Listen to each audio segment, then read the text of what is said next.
অজপাড়াগা।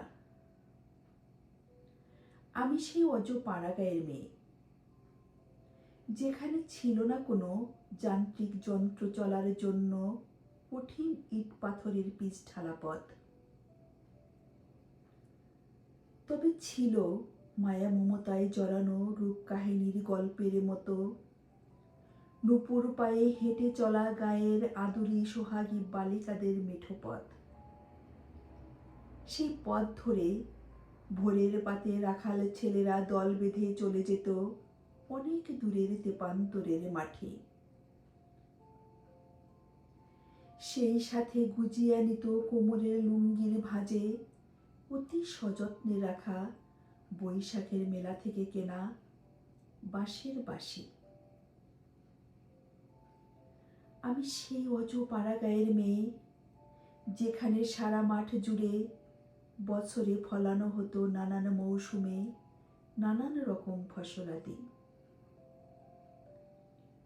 সারা মাঠ জুড়ে সারা বছরে ভরে থাকত নানান ফসলের মৌ মৌ গন্ধ। চৈত্রের অশান্ত দুপুরে মাঠে মাঠে কিষানেরা করে যেত কাজ, মধুর সুরে গেয়ে যেত গান, সুর লয়ে করে যেত খেলা সারা মাঠ জুড়ে। আমি সেই অজপাড়াগাঁয়ের মেয়ে।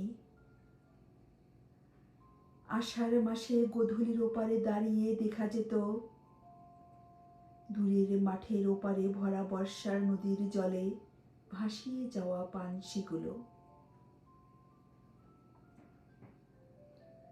সন্ধ্যার কাছে অতৃপ্তকর জোরালো আওয়াজে ডাকত মাটির গর্ত থেকে উঠে আসা শত শত ঝিঝি পোকার দল।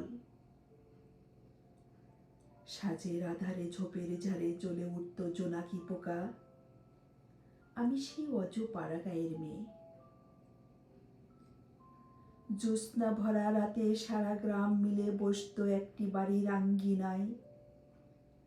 মাটির প্রদীপ জ্বালিয়ে চলত পুঁথি পড়ার পালা।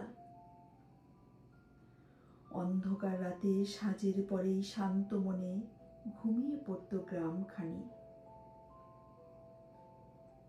রাত গভীরে অহেতুক মর্ম যাতনা বেয়ে ডেকে যেত রাত জাগা ডাহুক পাখি। আমি সেই অজপাড়াগাঁয়ের মেয়ে।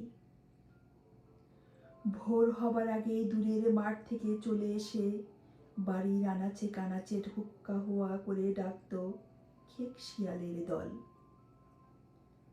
সূর্যি মামা ওঠার আগেই ঘুম ভেঙে যেত, মন প্রাণ জুড়িয়ে যেত যখন কানে আসতো নানান পাখির কোলাহল।